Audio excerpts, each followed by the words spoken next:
नमस्कार मंडळी, आज दीप अमावास्या आणि आजच्या दिवशी गव्हाच्या पिठाचे 11 दिवे करतात आणि ते दारात लावले जातात. तर चला. तर हे दिवे करण्यासाठी सर्वात आधी आपल्याला गव्हाचं पीठ घ्यायचं आहे आणि त्यात थोडी साखर आणि तूप घालून व्यवस्थित मळून घ्यायचं आहे. आता मी इथे 11 दिवे करणार आहे म्हणून पिठाचे 11 गोळे करून घेतलेत. पण 11च करायला हवे असं काही नाही. कोणी 7 करतात, कोणी 11 दिवे तर कोणी 21ही करतात. तर पिठाला मस्त असा दिव्याचा आकार देऊन त्यात कापसाच्या वाती आणि तेल किंवा तूप टाकून दिवे प्रज्वलित करायचे आणि भरलेल्या ताटाने घराच्या दाराला 3 वेळा ओवाळून घ्यायचं. आजच्या दिवशी अंधारात प्रकाश पाडणाऱ्या ह्या दिव्याची खास पूजा केली जाते.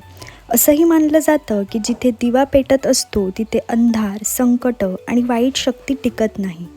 दारात सगळीकडे दिवे लावले की वातावरण अगदी प्रसन्न वाटू लागतं.